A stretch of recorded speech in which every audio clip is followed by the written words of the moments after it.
but he's right. What are we going to do?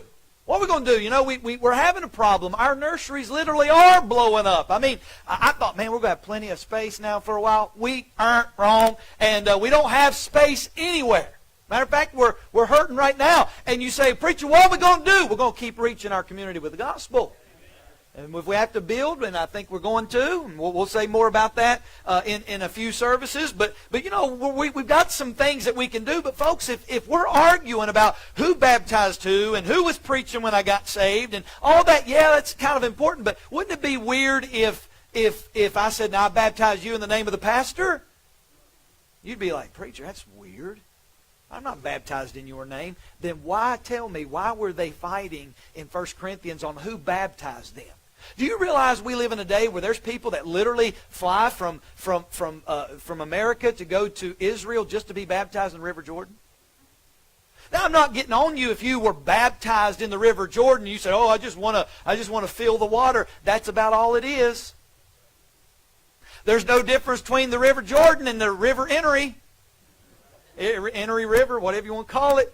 If we baptize you in a pool, if we baptize you in a kiddie pool, if we baptize you in a grand, beautiful baptistry, or if we baptize you over in the Jordan, it's no difference. It's the symbol of baptism. It's a symbol. Boy, they're arguing. Can't we argue over some of the most petty, crazy stuff? Instead of being united in the gospel, they're fighting over who baptized who. My goodness alive. We could stop right here and we could just say, this is the crazy. Listen, personality cults in the church today are in direct disobedience to the Word of God. Only Jesus Christ should have the preeminence. This is not a personality cult. We're not trying to steal the show and say, hey, and by the way, a personality-driven church is going to fall. I know churches today that they're right off of the coattails of their pastor's personality. Oh, but I tell you what, man, our preacher, he skinned them alive today. Did you just see him up in there, man? He preached, and I just go to church to hear. Can I just tell you, listen, if you are all about that, what happens if God moves him somewhere? What happens if you receive the news that your pastor no longer is qualified to pastor the church and he has to resign? Then what are you going to do? Well, if it's own personality, guess what you're going to do? You're going to get out of church. Oh, yeah. Paul used several key words in this section to emphasize the unity of the saints. I want you to notice, look at in verse number 10. He says, now to beseech you, brethren. Hey, that's a key word, brethren. What's brethren mean? Well, it means that we're a family. So listen, you don't just go to somebody on the street and say, hey, man, you're my brother. Not if you're talking about saved, because not everybody on the street's your brother or sister in Christ.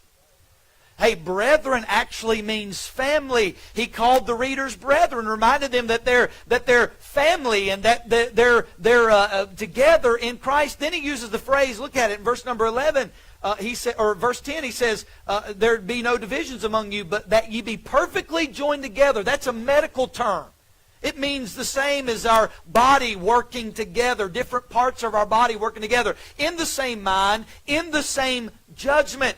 So we see that we are to be together, united in the gospel, not divided, not quarreling over what and this and that, but we're divided in, or we're together in Christ. Now I want you to notice the second question that he says, is Christ divided? Notice that first question he asked, is he divided? We know that. And that's a good question to ask yourself this morning in your life. Is Christ divided in my life? Am I going to... You see, the Bible talks about we can't serve two masters. We can't serve God and mammon. Many people today are trying to serve God, and they got one foot in the world and one foot in the church, and they try to live like the world through the week, and then on the weekend, hey, it's time to get our church clothes on and let's go please the people. Hold on, that ain't going to last very long. And so the second thing I want to give you is, were you baptized in the name of Paul? Notice what he says in verse 13. Was Paul crucified for you? Then notice that next question. Or were ye baptized in the name of Paul? See, I believe, and I've said this, that it's wrong to identify any man's name other than Jesus in your baptism. And yet this was a big deal to this church. They're just so enamored with a man's name instead of the name of Jesus. You know what the Bible says in Acts 4:12? Neither is there salvation in any other. For there's none other name under heaven given among men whereby we must be saved. So the only name that we should be concerned about as far as the gospel's sake is the name of Jesus.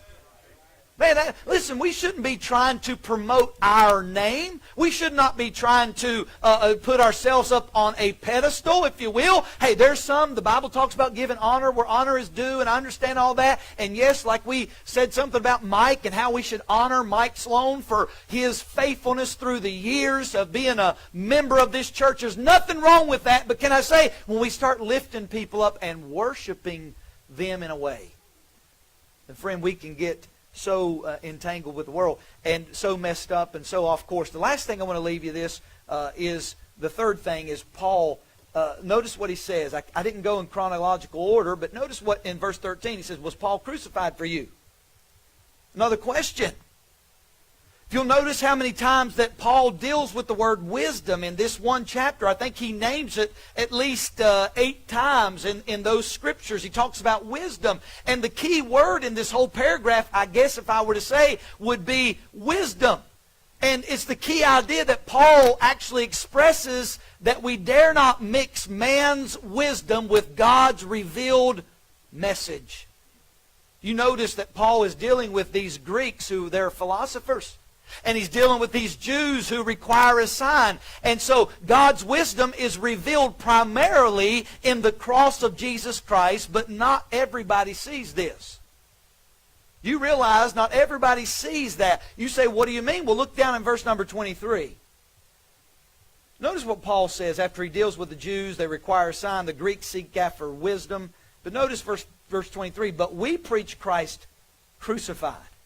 Unto the Jews a stumbling block, and unto the Greeks foolishness. So here's the message. Here's the message. Some stumble at the cross.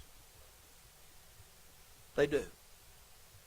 Some stumble at the cross. These Jews, they had the attitude that because their emphasis was on miracles and signs, and the cross appears to be weakness. I mean, think about this.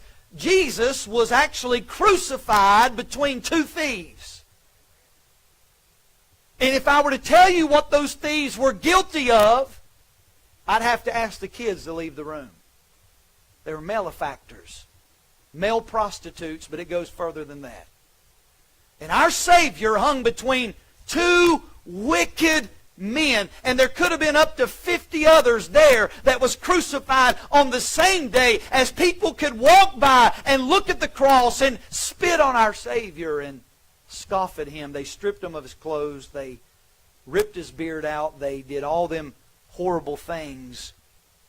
This was the attitude of the Jews because it was a sign of weakness.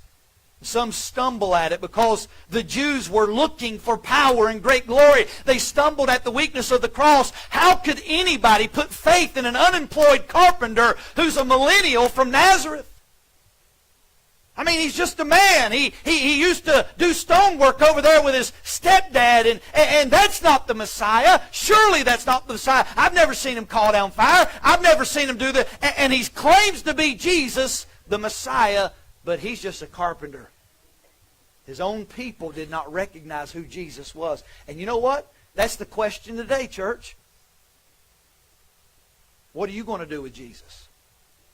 What do you believe about Jesus?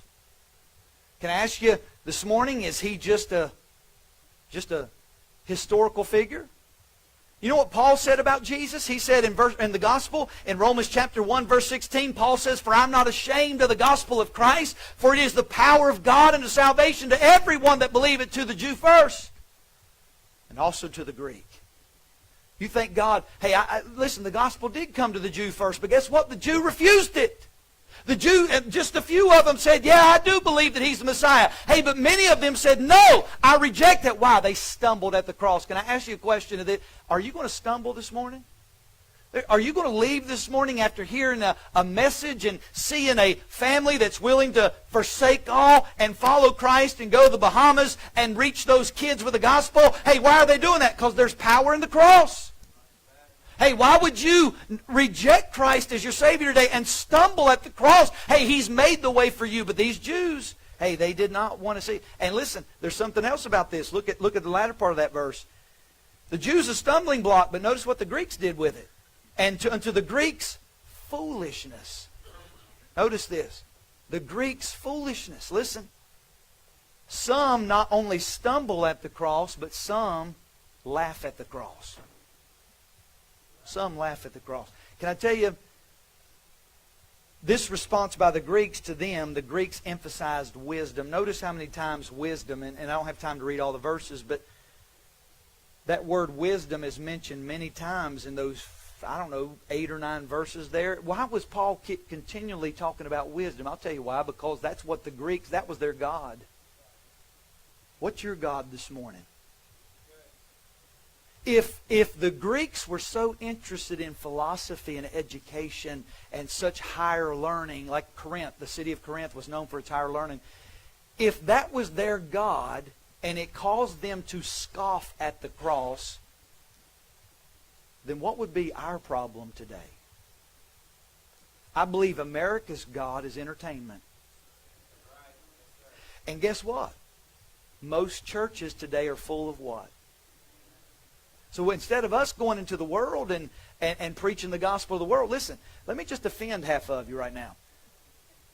If you go to church to get pleased and entertained, you're in the wrong place. I like that church, man, because I can go there and I'm out by, I can go there, man. We jam it up, dude. I mean, we get it on, man, and we go there, man, and all them lights and purple and all that smoke and all that stuff there, man. I can't half see what's going on, but it's good. Well, hold on a second. I'm not criticizing them church today. They can do whatever they want to do. They can preach on a handstand. I don't care. Some of them guys, by the way, let me just say this. If you think I'm criticizing them, most of them churches in this area that do that kind of stuff, they're the one that reached out to me during the fire. The independent guys didn't. So, hey, they're not my enemy. I love them, but I'm not going to do that because I'm not going to please the crowd. You know what? If we did that, listen, Brother Jacob, could you imagine if we did that here? We'd have to build a building next week. If we want a crowd and we want to entertain, buddy, we can do it. I mean, we can do it. We've got some singers here. We've got some people, and we can entertain, and there's nothing wrong with that. And listen, if that offends you the slightest, something's wrong because we have turned church into entertainment instead of about it being the message. It doesn't matter if we meet under a tree out here today. If a man opens up the book of God and preaches the Word of God, that's what we need. We need it. We're so interested in all the other things. But my friend, the Greeks were interested in their philosophies and their wisdom and their education, but they missed the cross. Then there's lastly some that believe and experience the power and wisdom of the cross. Verse 24. Notice. But unto them which are called, both the Jews and the Greeks, Christ, the power of God and the wisdom of God.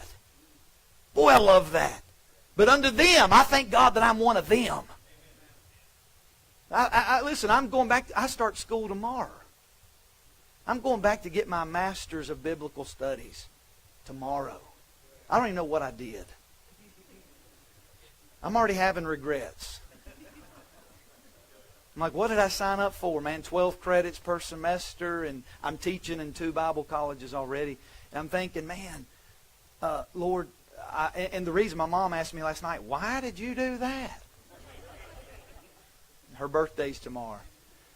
And I called my mom and I said, Mama, I'm going back to school. What?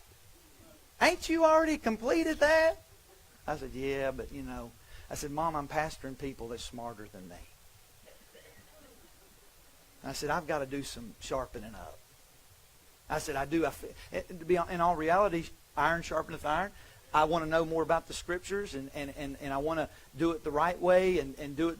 And you know what? And stretch yourself a little bit. Just sometimes it's good to stretch yourself and just learn about the Scriptures and get a degree at the same time. But you understand, my daddy never went a day to college.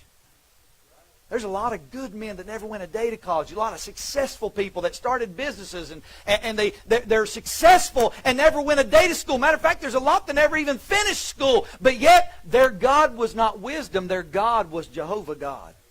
God bless them. We need to quit putting so much emphasis on things that it becomes a God. Because I'm glad I'm one of them. In chapter number 24, I'm not a Jew looking for a sign. I'm not a Greek who thinks it's foolishness, but I'm the them which are called by both Jews and Greeks. Christ, the power of God and the wisdom of God, because the foolishness of God is wiser than men. Thank God it's wiser than men. There's no man that can say here today and say, I know more than God. No, you don't. There's a lot of men that think. The Bible says the fool has said in his heart, there is no God. The Bible calls him a fool. Hey, they don't stumble at the cross. Don't scoff at the cross. Paul did not alter his message when he turned from the Jewish audience to the Greek one. He preached Christ crucified. He risen from the dead. The foolishness of preaching is what God... Listen, that doesn't mean that the act of preaching is foolish, but rather the content of the message is foolish to many. Let me just say this. Is it foolish to you? I sure hope not, because those who have been called by God's grace and have responded by faith realize that Christ is God's power and God's wisdom. Not the Christ of the manger, not the Christ of the temple, not the Christ of the marketplace, but the Christ of the cross. That's where my hope is. Paul was trying to set the record straight here in 1 Corinthians as we kind of travel through this book. A book that deals with every doctrine in a very corrupt city and a corrupt church. You know what this tells, Brother Jacob, you come. You know what this tells me? This tells me that as carnal as this church is in Corinth, their job was, church look at me, their job was to reach Corinth with the gospel. But here's where they missed it. They let Corinth come into the church. Listen. I want to reach Simpsonville and Malden and Fountain Inn and Greenville. I want to reach Oakland, California. I want to reach the Bahamas. I want to reach Lima, Ohio. But we're supposed to reach them with the gospel and not them reach us with the world. See, in order for us to reach them, we've already got the power of the cross. We've already got all that. We've got the power of God. Paul said in Romans 1:16, I'm not ashamed of the gospel of Christ. We've got the power. It's the power. So why would we then water our message down just to say, well, let's reach them, but let's go down to their level with the message. I seen just this week, and again, don't misunderstand me. Please don't.